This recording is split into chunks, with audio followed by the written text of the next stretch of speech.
Olá. Uma lei aprovada em 2006 abriu a possibilidade de empresas manejarem florestas públicas de forma sustentável para exploração de madeira, produtos não madeireiros e serviços, como ecoturismo. Passados 15 anos, o resultado ainda está bem abaixo do esperado. Na Expressão Nacional de hoje, vamos debater uma proposta em análise na Câmara que foi incluída entre as prioridades do governo para 2021. Para isso, eu recebo o autor dessa proposta, deputado Rodrigo Agostinho, do PSB de São Paulo.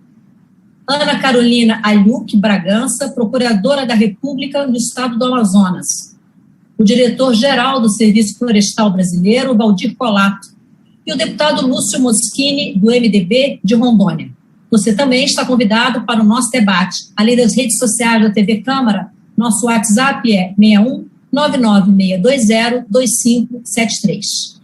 Senhoras, senhores, muitíssimo obrigada por ter aceitado o nosso convite para debater esse tema. Mas antes de começar, eu gostaria de mostrar alguns dados que podem nos ajudar a ter uma ideia do que nós estamos falando. As informações que eu apresento agora foram consolidadas pelo Instituto Escolha a partir de dados do IBGE e do Serviço Florestal Brasileiro. Como mostrado nesse mapa, o Brasil possui quase 496 milhões de hectares de cobertura florestal, sendo 310 milhões e 500 mil hectares de florestas públicas. E quase 44 milhões dessas florestas podem ser exploradas por meio de concessão. Mas o que acontece é que pouco mais de 1 milhão de hectares tem contrato federal de concessão, sendo todos na região da Amazônia, onde são desenvolvidos 18 projetos por 10 empresas. Então, eu começo o nosso debate ouvindo o diretor Valdir Colato, do Serviço Florestal Brasileiro. Colato, eu abri o programa falando que as concessões ainda estão bem abaixo do esperado e que o presidente Bolsonaro incluiu o projeto do deputado Rodrigo Agostinho entre as suas prioridades, o que por si só já é uma notícia, né? Afinal, trata-se de um parlamentar da oposição e de um partido de esquerda. Quais são os principais problemas identificados e como o governo entende que o projeto ajuda a resolvê-los? Bom dia a todos que estão participando do painel, é um prazer estar com vocês. Na verdade, o Serviço Florestal Brasileiro é uma entidade que estava no Ministério do Meio Ambiente. Passou para o Ministério da Agricultura com a nova reestruturação da máquina do governo, e com isso o Serviço Florestal passou a ser uma entidade do Ministério da Agricultura. Nós nos deparamos já com projetos em andamento, 1.025.000 hectares contratados, né, de concessões já no Pará e em Rondônia, e agora fizemos aí o PAOF, que é o Plano Anual de Outorgas, para que você possa fazer o trabalho de concessões, e chegamos aí num número de 4.800.000 hectares nos anos 2019, 2020, 2021, 2022. Esse é o projeto que está em andamento e nós estamos trabalhando com outros projetos novos, incluindo aí a Amazônia, o Acre e algumas outras regiões. E realmente nós temos aí um potencial enorme, né, de florestas que são passíveis de concessão, que são as florestas nacionais, né? Não são unidades de conservação, que essas não podem ser mexidas. E dentro desse trabalho nós fazemos então todo o trabalho técnico do Serviço Florestal Brasileiro. Quando nós pegamos o Serviço Florestal Brasileiro, o poder concedente estava com o Ministério do Meio Ambiente, isto é, nós fazíamos todo o trabalho de técnico, a ICMBio aprovava esses projetos e o ministro do Meio Ambiente é que fazia, então, a homologação dessa área, que é o poder concedente. Com o decreto do presidente da República, passando para o Ministério da Agricultura, o poder concedente, nós desburocratizamos um pouco, porque tem três equipes, uma no Ministério da Agricultura, uma no ICMBio e uma no Ministério do Meio Ambiente para analisar o mesmo projeto. Então, hoje, nós conseguimos fazer com que andasse um pouco mais, mas, na verdade, o que nós estamos vendo é, assim, a burocracia muito grande para você poder chegar ao final de um projeto desse de concessão.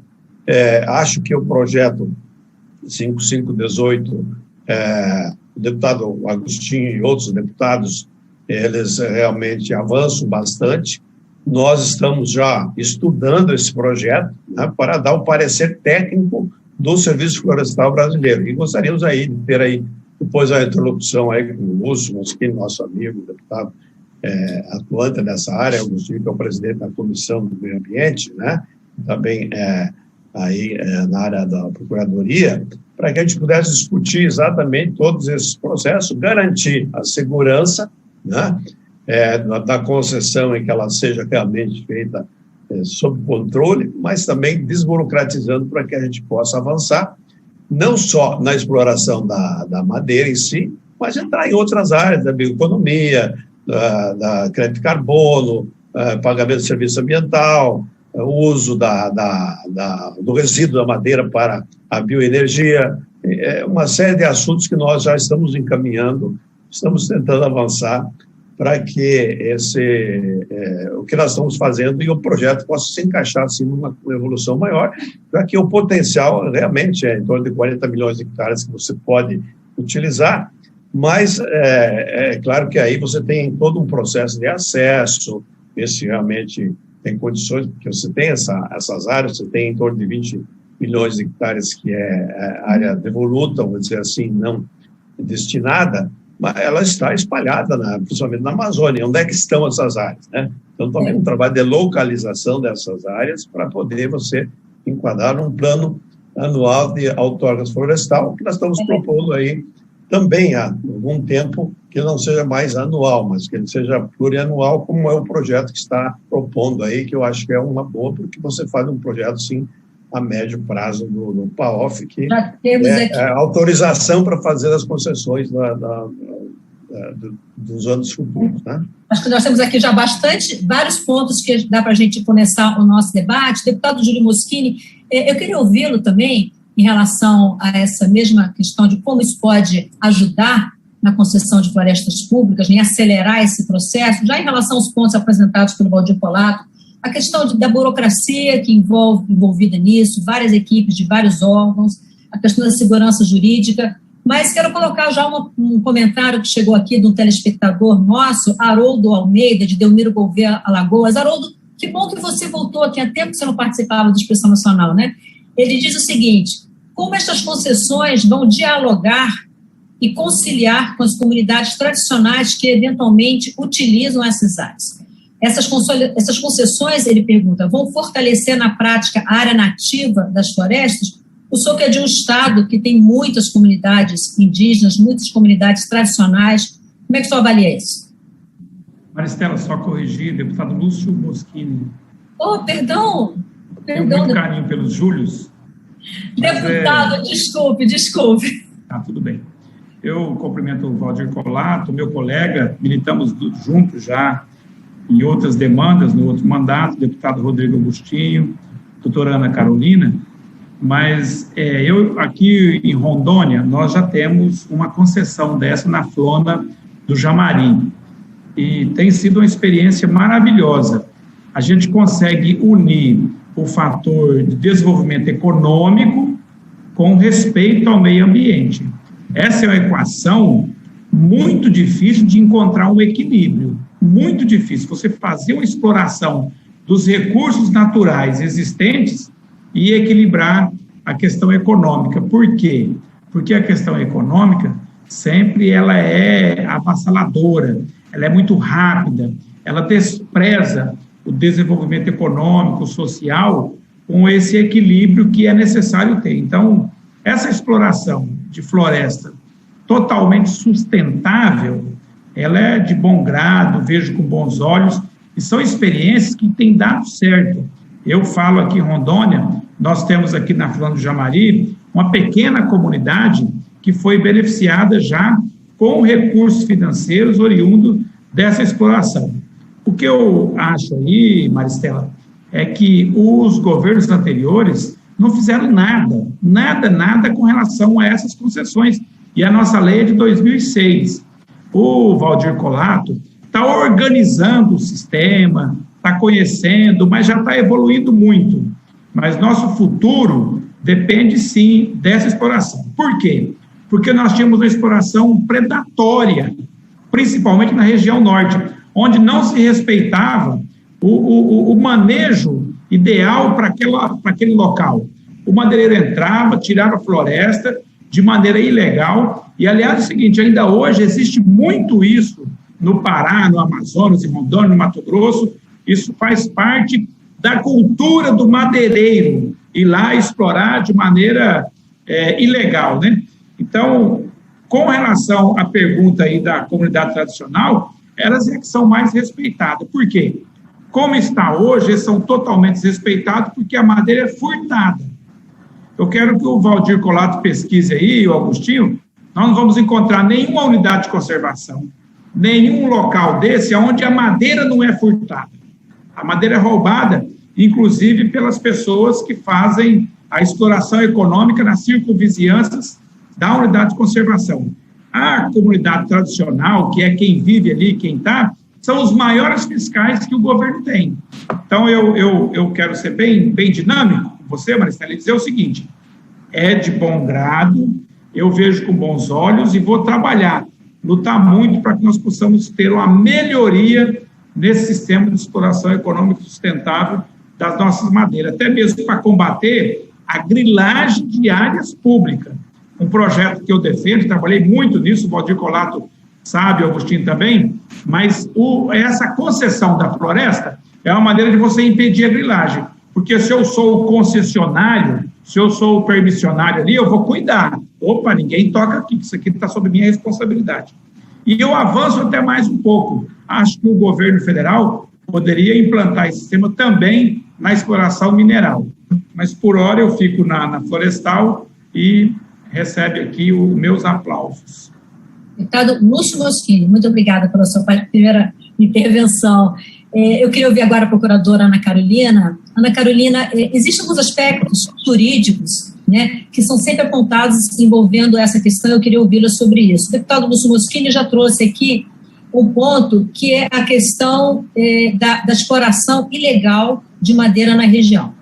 Alguns concessionários, eles reclamam que não fica muito claro na legislação atual qual é a responsabilidade, quais são as responsabilidades do poder público e as responsabilidades dos concessionários justamente no combate à invasão de terra e ao desmatamento ilegal, que geram uma competição desigual, né? E outro ponto jurídico que é apontado como problema são falhas na implementação da lei que tem levado à justiça concessões já outorgadas. Fala-se de áreas de florestas públicas com a presença de povos indígenas e comunidades quilombolas que teriam sido indevidamente incluídas no plano plurianual de outorga florestal, como passíveis de concessão, e também num ponto que o Valdir Colato falou aqui no começo, que é a falta de coordenação entre órgãos na gestão das florestas, o Serviço Florestal, o CMBio, o IBAMA, e às vezes um desentendimento também com o Ministério Público, que torna difícil a solução de problemas que eventualmente surgem. Na sua avaliação, a proposta de lei em análise na Câmara contribui para isso, resolve esse problema ou não?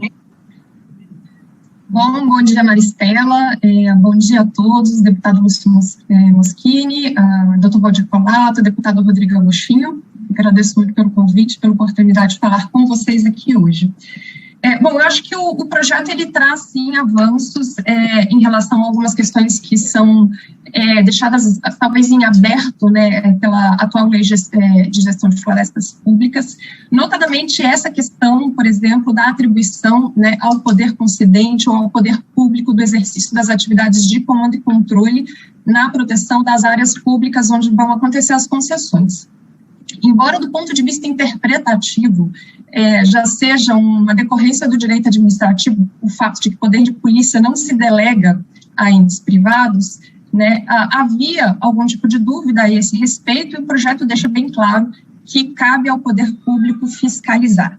E aqui, como agente jurídico, eu gostaria de frisar que é relevante não apenas estatuir isso, né, dizer, olha, efetivamente vai caber à União, aos estados, né, quando caso, fazer a fiscalização de ilícitos, né, infrações ambientais nessas áreas concedidas, mas também viabilizar a existência e efetiva implementação dessas ações de comando e controle, porque também não basta dizer que elas devem ser feitas pelo poder público e desaparelhar ao mesmo tempo o poder público, impedindo efetivamente que o IBAMA, que o ICMBio ou que os órgãos estaduais do meio ambiente cumpram suas funções de fiscalização, de modo que ao comando legal deve ser acrescido também uma atuação administrativa eficiente nesse sentido, tanto para a proteção do meio ambiente como para a proteção do concessionário. Em relação aos povos e comunidades tradicionais, a presença de povos e comunidades tradicionais dentro do território, né, é algo que eu avalio como um risco no sentido de atuação administrativa do Serviço Florestal Brasileiro no momento de mapeamento das áreas disponíveis para concessão.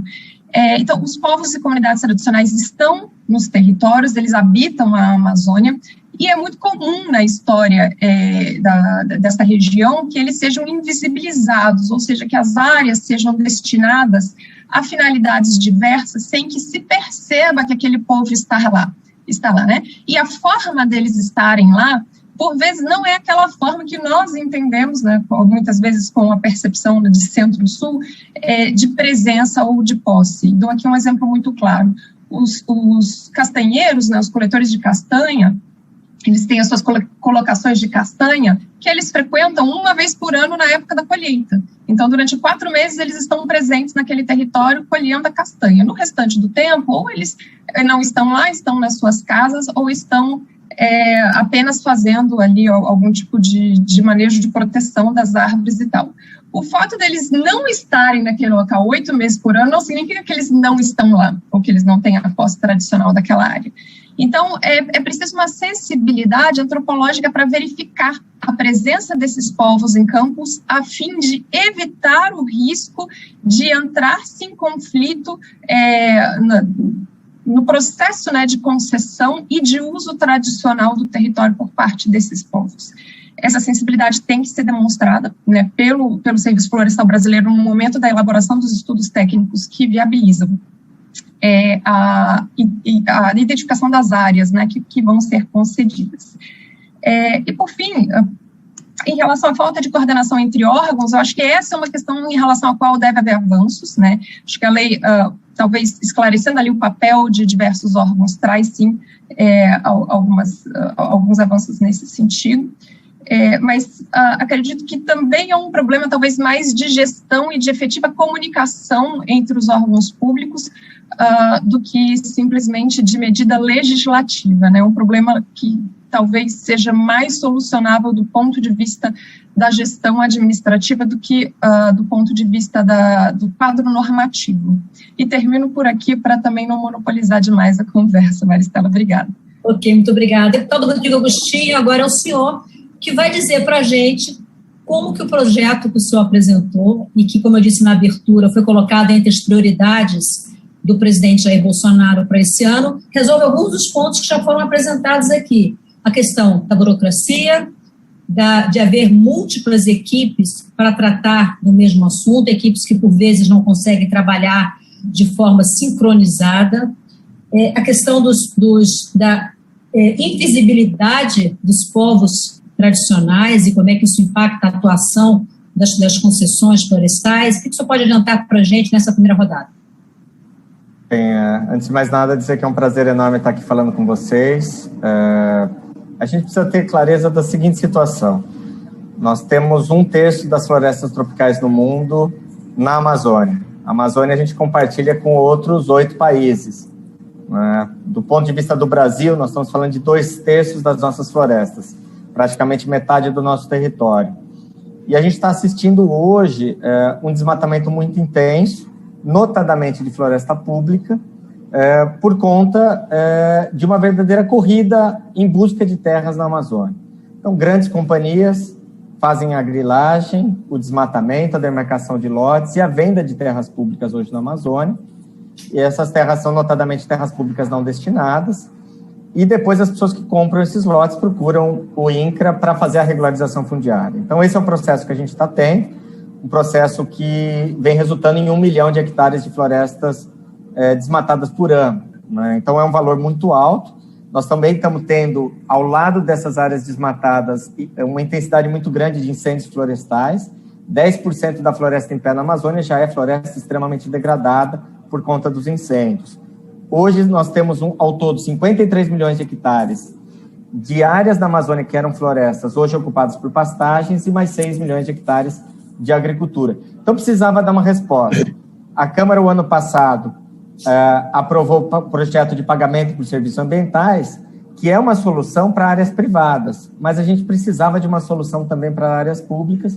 Nós fizemos muitas consultas para empresas de concessão florestal, consultas para a sociedade civil, e o que a gente percebeu é que os países vizinhos estão fazendo concessões para restauração, concessões para fins de carbono, concessões para a área da indústria farmacêutica, para cosmético, para palmito, para castanha, concessões em que as comunidades são envolvidas no processo, concessões sem o envolvimento das comunidades. Enfim, tem vários modelos sendo colocados em discussão hoje no mundo, né? E esses modelos têm dado muito certo. Nós precisamos fazer com que essas concessões florestais sejam um caminho, uma das soluções para as florestas públicas notadamente não destinadas. O Brasil tem feito concessão apenas em áreas de florestas nacionais. Tem muita área que não é floresta nacional, mas é floresta pública, que precisa ir também para o sistema de concessão florestal. Os estados precisam poder também fazer dentro das suas terras. Enfim, nós precisamos de várias saídas. O projeto não vai resolver todos os problemas, mas o projeto busca desburocratizar, deixar mais clara a responsabilidade de cada um, né? Resolver problemas que nós temos hoje relacionados à licitação, ao licenciamento, mudar o sistema, inclusive, de planejamento das áreas que são destinadas. A gente acredita que pelo menos 40 milhões de hectares de florestas públicas poderiam ir para concessão, não necessariamente só para exploração de madeira, né? Tem muitas outras coisas, inclusive o turismo, concessões para fins de turismo que podem, em áreas que você tem uma paisagem, uma beleza cênica importante, que poderiam também ter concessões para turismo. Então, a ideia é você diversificar isso, né? Permitir com que as concessões realmente parem de pé. Acho que esse que é o grande desafio.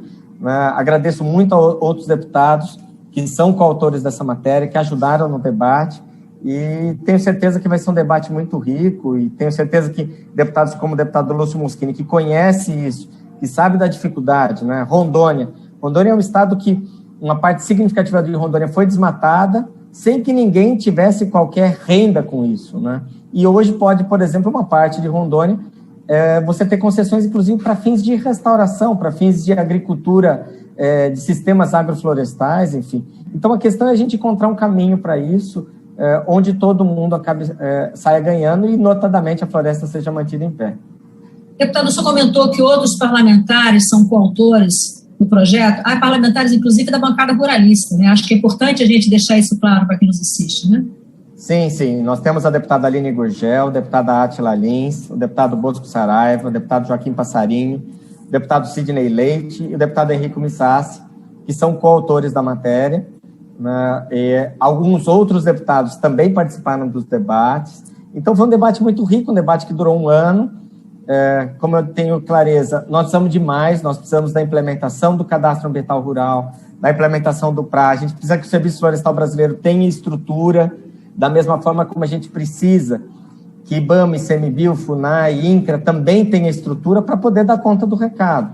Eu estou falando de uma área, a Amazônia cabe a Europa Ocidental inteira dentro da Amazônia, né? Então não dá para meia dúzia de servidores fazer inventário florestal, preparar as concessões, fiscalizar as concessões, cuidar dos povos tradicionais, combater desmatamento. Nós precisamos efetivamente de uma política pública. O Serviço Florestal Brasileiro tem que se comportar como uma agência florestal brasileira, cuidando aí de pelo menos metade do nosso território. Ok, deputado, obrigada. Valdir Colato, eu volto com o senhor. Os concessionários, eles se queixam de contratos muito rígidos e com contrapartidas que seriam muito elevadas. E alegam seu mercado de produtos e serviços florestais brasileiros ainda pouco consolidado e com preços muito voláteis. Eles reclamam também que os concessionários devem realizar pagamentos trimestrais ao Serviço Florestal Brasileiro, que distribui esses recursos pela produção florestal à União, estados e municípios. O senhor acha que o projeto contribui para resolver essa questão, ou o senhor acha que essas reclamações são procedentes? O que o senhor avalia disso?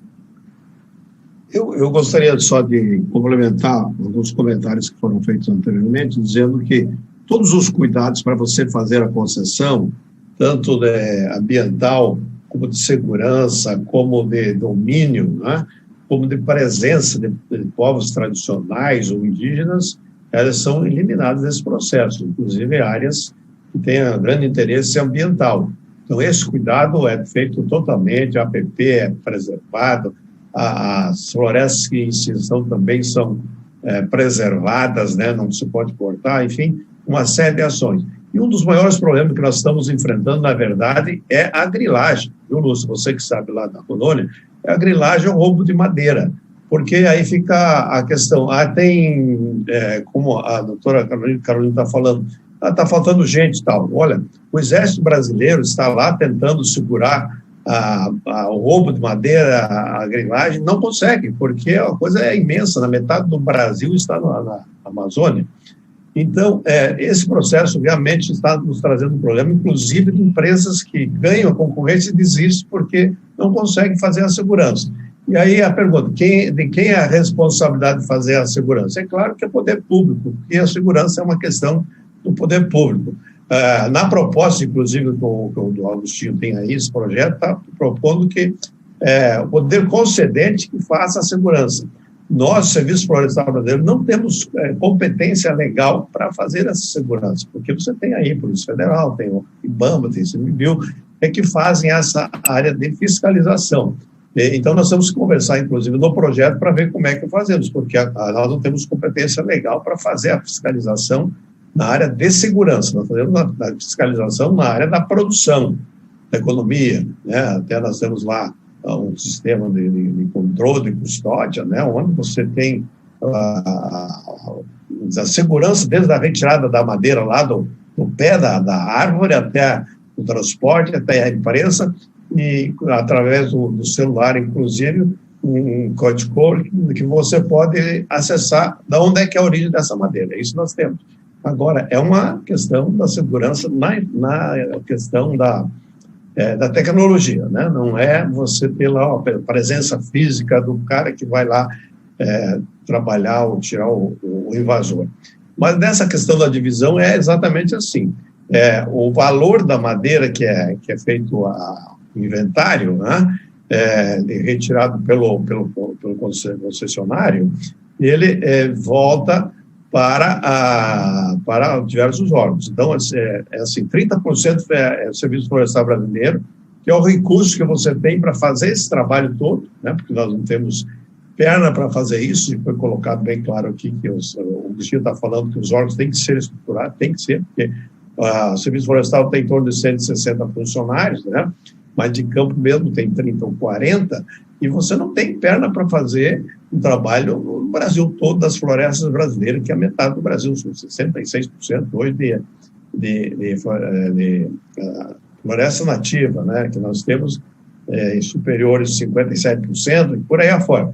Então, desses 100% que você arrecada, que é o valor pago pelo proprietário da madeira, 30% é para você fazer um trabalho inicial, contratação de técnicos, consultores aí você faz esse custo para o Serviço Florestal Brasileiro. O restante dos 70%, ele é dividido 40% para o ICMBio, 20% para o Estado, 20% para o município e 20% para o Fundo Nacional de Desenvolvimento Florestal.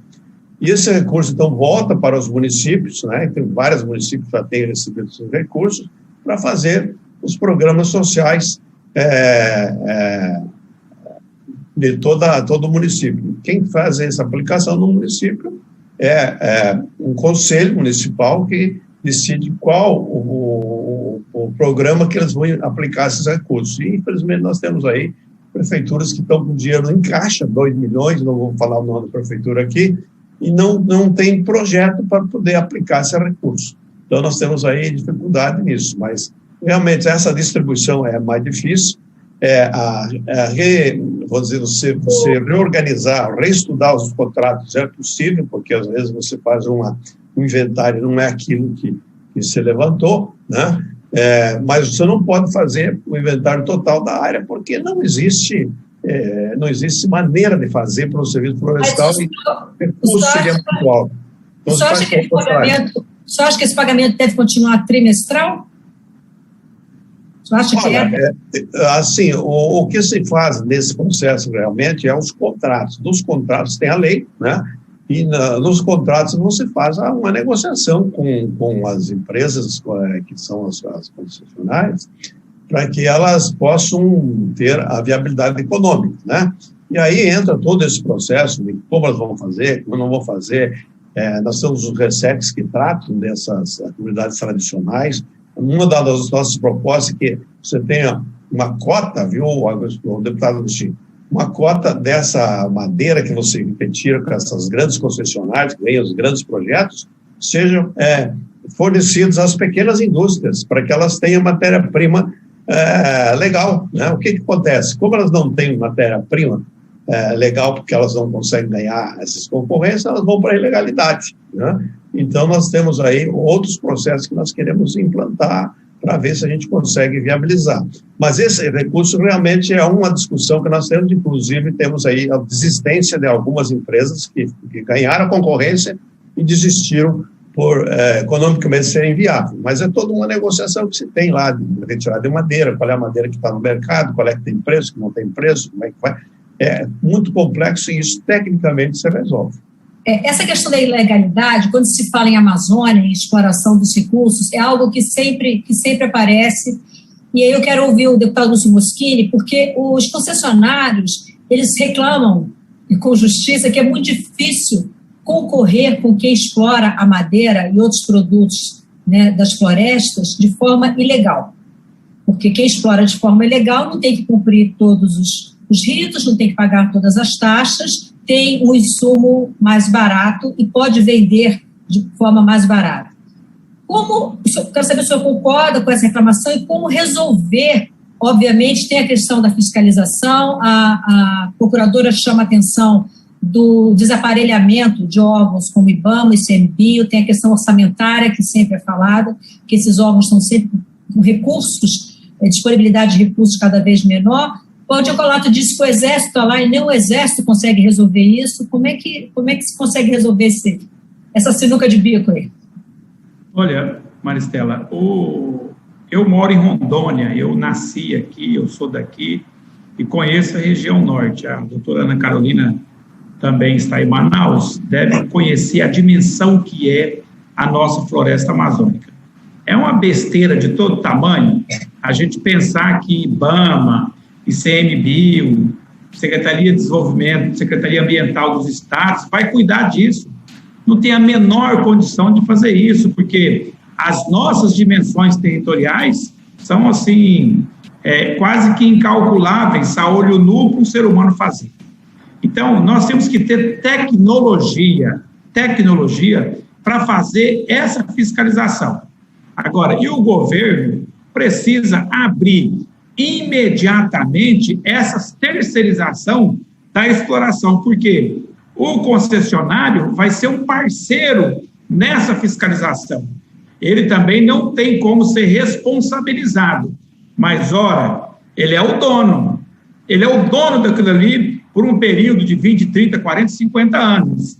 Então, nós temos que tê-lo como parceiro. E o poder público, onde que fica? Ele é um agente que vai ser acionado nesse processo de tecnologia e nesse processo de terceirização.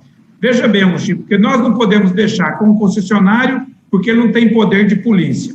Nós não podemos deixar com a polícia porque ela não dá conta. E nós não podemos deixar com o governo federal, que é o dono, porque ele também não tem dimensão física de dar conta de tudo isso. Então, o que é a minha ponderação aí? Se nós fizermos da floresta pública, como hoje tem um modelo na parte de geração de energia elétrica, nós vamos avançar muito, Colato. Como que é a geração de energia elétrica? Eu vejo um potencial hidráulico, entre aspas, uma cachoeira, interesso naquilo e o governo faz um chamamento para que eu possa apresentar um projeto, um estudo de viabilidade econômica, um EA-RIMA, um estudo ambiental, e eu proponho ao governo que eu quero a concessão daquele potencial hídrico para me gerar uma energia e quero uma garantia de compra. Mesmo assim, temos que fazer com a floresta. Você vê o Colato aí, já está lá há 2 anos e não tem condições financeiras, não tem gente. Então, a minha concepção é que o governo possa abrir uma região para que as empresas apresentem proposta. Porque nós não podemos chamar os concessionários para um leilão e depois inviabilizar ele, como o Colato acabou de falar. Tem tanta obrigação, tanto dever, que é inviável para o cara explorar. E ele tem essa competição com a exploração ilegal. E eu no início do debate, Maristela, levantei isso aqui, a exploração ilegal da madeira, e falei até que faz parte da cultura do madeireiro.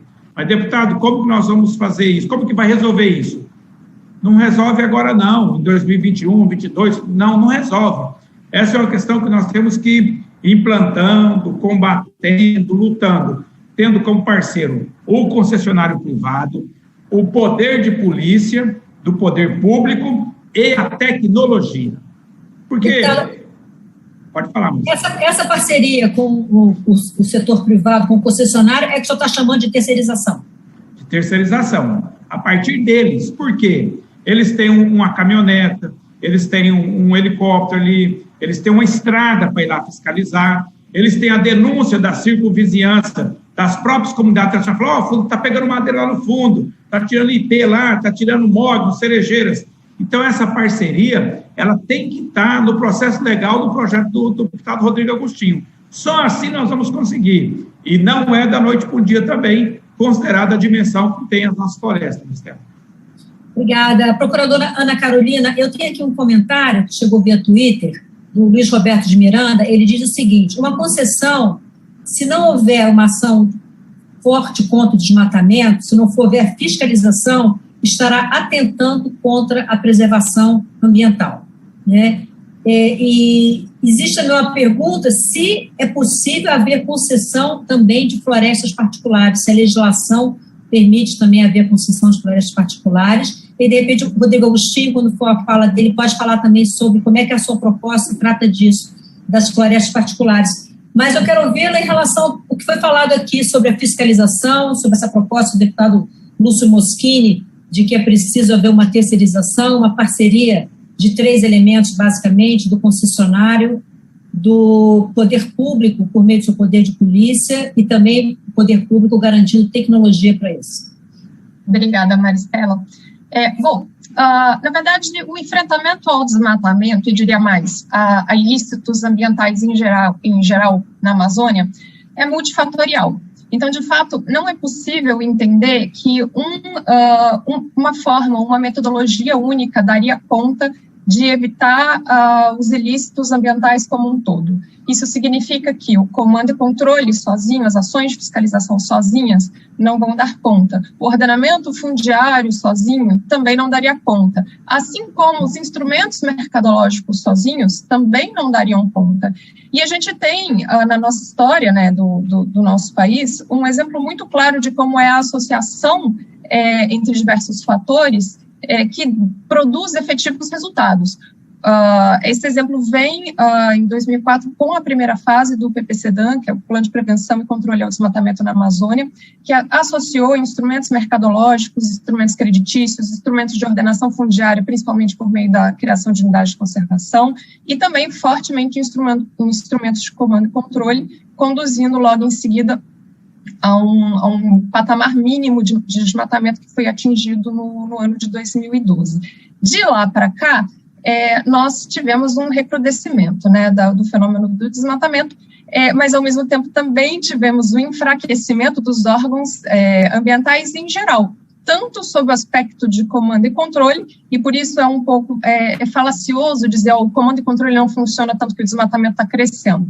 crescendo, mas os órgãos de comando e controle também não estão funcionando, então não é um indicador suficiente. E, por outro lado, esses mesmos órgãos têm também papéis importantes sob o aspecto econômico que não estão sendo cumpridos, né? Então, em diversas dimensões fatoriais, nós estamos falhando e precisamos voltar a elaborar planos que levem em consideração essas diversas metodologias que devem ser associadas, inclusive eventuais metodologias que digam respeito à atuação do setor privado na proteção da floresta, tá? Em conjunto com a proteção dos direitos das comunidades e povos tradicionais. É preciso frisar isso sempre, não há a ideia de substituição, não pode haver ideia de substituição de povos e comunidades tradicionais pelo setor privado. Mas, por outro lado, também não há motivo pelo qual excluir o setor privado disso, não. É preciso que todos estejam alinhados. Em relação às concessões, como fator de degradação ao meio ambiente. Bom, aqui a gente tem talvez uma dissociação entre prática e legislação. Do ponto de vista legislativo, a concessão florestal é um instrumento relevantíssimo. Os planos de manejo florestal sustentáveis, eles são pensados para ser efetivamente uma forma de exploração sustentável mesmo da floresta, né? O corte é limitado, tem um tempo de recuperação daquela área. Mas, de fato, no setor madeireiro como um todo, né, nós enfrentamos um grande índice de ilegalidade, principalmente, por exemplo, por intermédio de fraudes em inventários florestais, que superestimam a quantidade de madeira presente numa determinada área e acabam viabilizando a geração de créditos de produtos florestais que são usados para acobertar a madeira vinda, por exemplo, de terras indígenas, de unidades de conservação, de outras áreas protegidas. Ana Carolina, como se resolve isso? Esclarece só um detalhe, por favor. Quem faz esse inventário? Quem faz esse inventário e que, eventualmente, faz essa superestimação? A gente não conhece isso. Ah, claro. O inventário florestal é uma fase do processo de aprovação do plano de manejo florestal sustentável, né? Então, no caso das concessões, existe um inventário amostral, que é feito pelo Serviço Florestal Brasileiro, mas as fraudes mesmo são praticadas normalmente nos inventários elaborados pelas empresas, né? Ou talvez menos no setor de concessões e mais em quem está fazendo o plano de manejo particular, né? Então, o empreendedor, no processo de aprovação do plano de manejo, ele vai lá, estuda a área, verifica quais árvores estão presentes naquela área e podem ser exploradas, mapeia essas árvores e disso tem uma quantidade de madeira que pode ser explorada ali, né, e que é lançada num sistema, que é o Sinaflor. Quando essa quantidade de madeira é superestimada, e o órgão licenciador não percebe isso, então está aberto o caminho para essa superestimativa esquentar uma madeira vinda de uma origem ilegal. Isso a gente chama como se fosse uma lavagem de madeira, né? Em vez de lavar dinheiro, lava-se madeira. E para isso, como resolver esse problema, né? A gente tem que ter uma especial atenção dos órgãos ambientais responsáveis pelo licenciamento ou pela aprovação do plano de manejo florestal sustentável, no que diz respeito à autenticidade e à fidedignidade dos inventários florestais, para que não seja aberto justamente o caminho para esse tipo de fraude. Então, isso é algo que eu considero um risco, né? Mas é um risco da atividade que deve ser manejado pelo poder público por meio do fortalecimento dos órgãos fiscalizadores, inclusive dos órgãos estaduais. E aqui chamo a atenção para essa questão dos órgãos estaduais, porque a aprovação de planos de manejo em áreas, em glebas públicas federais não destinadas, né? Não em áreas de unidade de conservação, em glebas públicas federais não destinadas.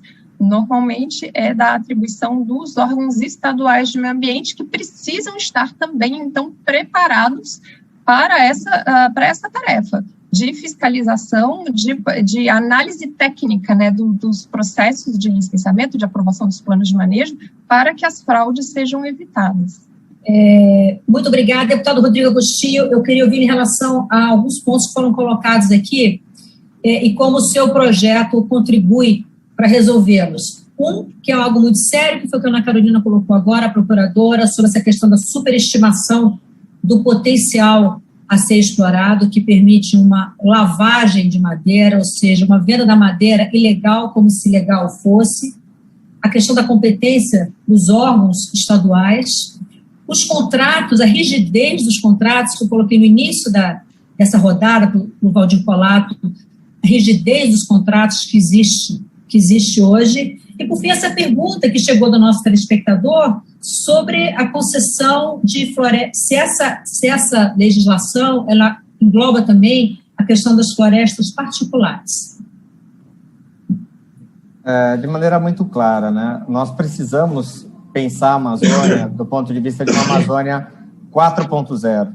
O que seria uma Amazônia 4.0? É uma Amazônia que não pensa exclusivamente no modelo de desenvolvimento que a gente vem tendo até aqui, né? Transformar a floresta mais rica em biodiversidade do mundo, a floresta que é essencial para a manutenção das chuvas do nosso país, né? Simplesmente em pasto não dá para aceitar, e é o que a gente está vendo, né? Onde você coloca um boi por hectare, muitas regiões da Amazônia você não tem sequer o boi, você tem a pastagem abandonada, e nós precisamos de um novo modelo. A concessão não é apenas de madeira, né? Então, de maneira muito clara, também eu gostaria de fazer essa correção, porque tradicionalmente, a gente olha para uma floresta e pensa na concessão para fins de madeira.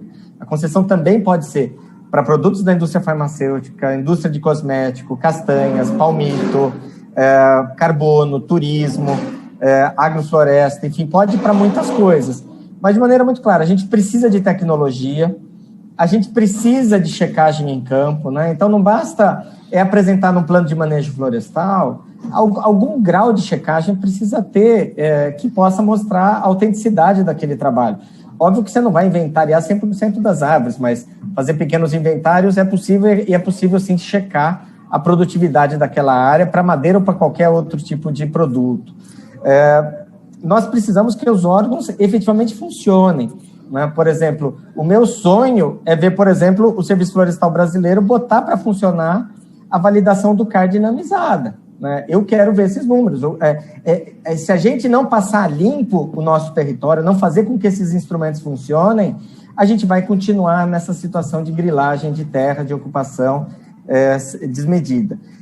As concessões florestais são para o governo federal, mas também são para os estados. Os estados também têm que entender que as florestas que estão sob o seu domínio, que são florestas não destinadas, também podem ir para concessão. Os estados podem fazer isso. E nós já estamos tendo algumas experiências na Amazônia muito exitosas de estados fazendo concessões de áreas públicas não destinadas, né? Então, isso é um ponto importantíssimo. Em área privada, você não precisa fazer concessão. Em área privada, basta o proprietário da área ou o arrendatário, enfim, procurar um órgão ambiental e apresentar seu plano de exploração de manejo sustentável da floresta. Isso tem previsão hoje legal no Brasil, né? Agora, por um outro lado, como já foi dito aqui, não dá para nenhuma concessão funcionar no país se a gente continuar tolerando a venda de madeira ilegal ou de outros produtos ilegais da floresta, né? Não dá. Essa tolerância que o brasileiro tem com as coisas erradas, não dá para aceitar.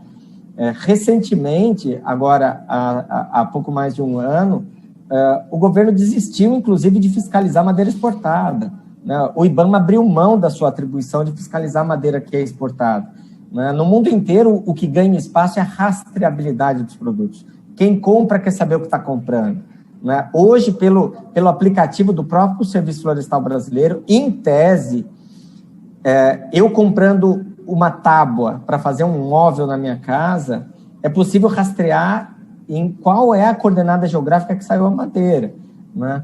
Mas o que a gente percebe é que a madeira ilegal ainda abastece as grandes cidades brasileiras, abastece o mercado externo e é o principal empecilho para que essas concessões no Brasil parem de pé, né? Nós precisamos que a fiscalização aconteça. Isso não é tão difícil quanto parece. Apesar da grande extensão, são poucos os portos que a gente tem na Amazônia da onde sai a madeira.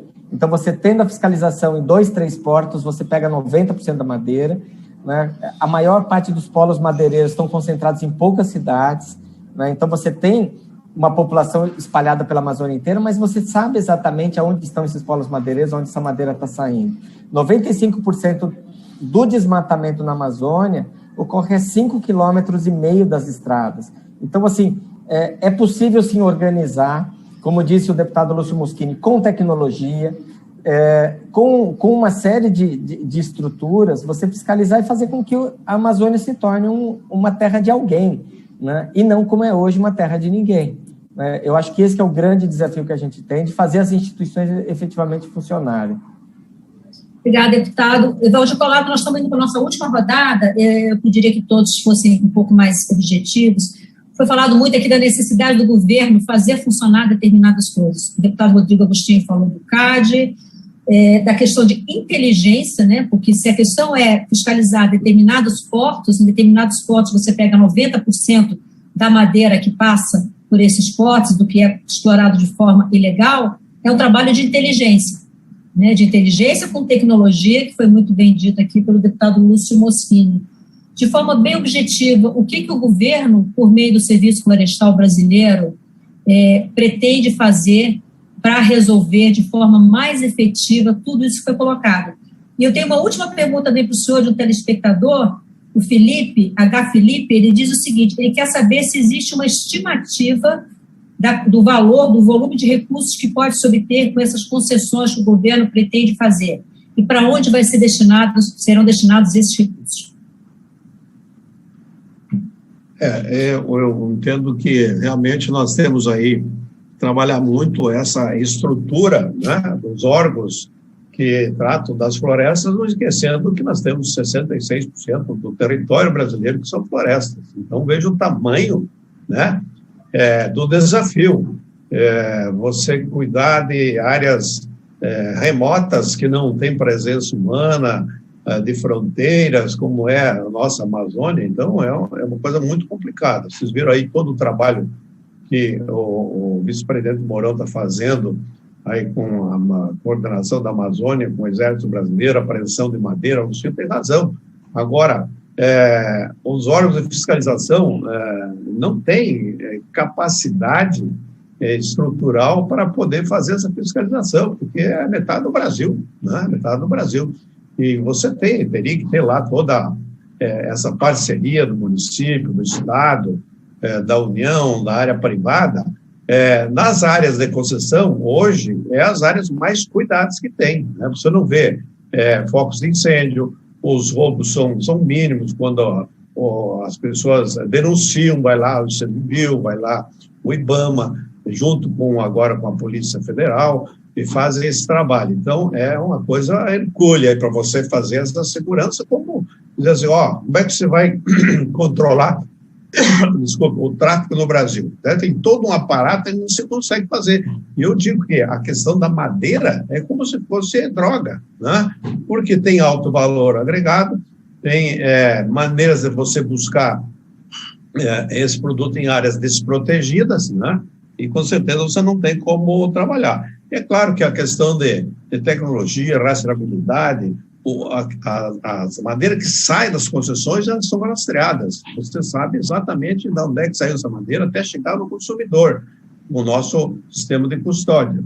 Agora, fora das áreas de concessão, como é que você vai controlar a fiscalização? Nós fazemos a fiscalização, a avaliação, periodicamente. Agora com a pandemia está mais difícil, os nossos técnicos vão lá fazer uma verificação na área, ver se não tem desvio, se não tem documento falso, aquela criação do documento falso que você não tem como controlar, né? Mas você tem, na avaliação, no inventário, você tem a ideia de quanto é a madeira que tem, qual é a madeira, e controlar a madeireira. Agora, fora disso, da ilegalidade, é uma coisa complicada, é uma coisa de polícia que a gente não tem conseguido resolver.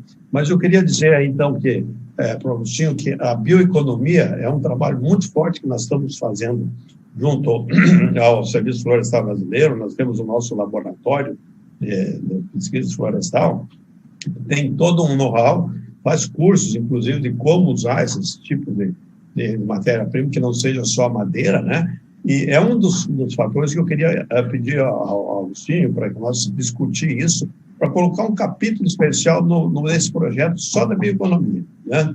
Para a gente poder resolver isso, e também da questão da bioenergia, né? Porque nós temos aí o problema do resíduo, né? Você vai lá, corta a madeira, o galho fica lá no mato, aí provoca incêndio, e nós não temos, assim, uma coisa bem fixa. Ele tem que retirar o concessionário, mas não retira, e deixa lá e não acontece nada. Então, nós temos que resolver essa questão também para poder usar esse resíduo que você pode transformar em bioenergia, que é uma coisa que está se perdendo hoje praticamente. Então, uma série de ações, o crédito carbono, a questão da pesca esportiva, né? Atividades que você possa fazer na área que hoje é proibida, e esse pessoal da doutora Carolina está falando aí das comunidades tradicionais, né? Você possa fazer com que a concessionária permita, né, que esse pessoal faça a coleta desse material, que eu preciso, né, já colocar isso no... Eu preciso ouvir os outros, porque a gente está no finalzinho do programa. Ana Carolina, a preservação do meio ambiente, a gente falou de meio ambiente, falou em comunidades tradicionais, ou seja, em direitos humanos, são pontos fundamentais no trabalho do Ministério Público, chamado de direitos difusos, né? Eu queria saber como é que toda essa problemática que foi colocada, a falta de recursos, da falta de tecnologia, da falta de pessoas, como é que isso atrapalha, impacta o trabalho do Ministério Público Federal? Maristela, a gente trabalha com uma dimensão de proteção de direitos, né, e de garantia de deveres, do adimplemento de deveres, em especial por parte do poder público, no que diz respeito à proteção ao meio ambiente. Então, o direito ao meio ambiente ecologicamente equilibrado, hoje ele tem assento na Constituição e é considerado um direito fundamental. Ele deve ser respeitado pelo poder público em todas as suas esferas, seja por meio da adoção de medidas de fiscalização, comando e controle, como a gente vem falando, mas também por meio da implementação de políticas públicas adequadas. Então, nesse contexto de enfraquecimento de órgãos, né, é fortalecido um aspecto do trabalho do Ministério Público, que é justamente o aspecto de acompanhamento da implementação de políticas públicas, né? Então, como agir junto ao gestor público para incentivá-lo, fomentá-lo, a levar em consideração tudo aquilo que é necessário para que a política pública seja efetivamente adequada na garantia do direito ao meio ambiente ecologicamente equilibrado e a todos os direitos que são dele derivados, né, que são com eles relacionados, né, direito à saúde, direito à vida. Então, acredito que a gente tem um papel hoje bastante relevante e desafiador, porque a gente sai um pouco do aspecto do comando e controle, da responsabilização criminal, para também estudar e trabalhar conjuntamente, quando necessário, com o poder público, ou até judicialmente, quando necessário, para fomentar o desenvolvimento de políticas públicas adequadas. Muitíssimo obrigada. Deputado Lúcio Moschini, o senhor que é da Frente Parlamentar da Agricultura, a Frente Parlamentar da Agricultura, como é que ela vai se posicionar em relação a esse projeto, deputada Rodrigo Agostinho, que foi priorizado pelo presidente Jair Bolsonaro? Vocês pretendem apoiar a aprovação dessa proposta?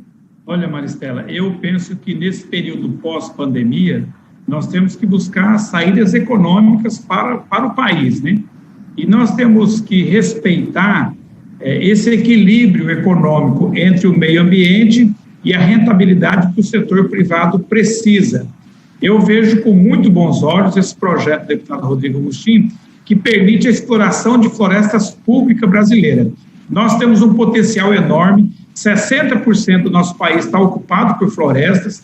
Aqui no meu estado de Rondônia, nós temos várias unidades de conservação, vários potenciais que poderiam estar sendo explorados economicamente, e nós temos um fator muito importante.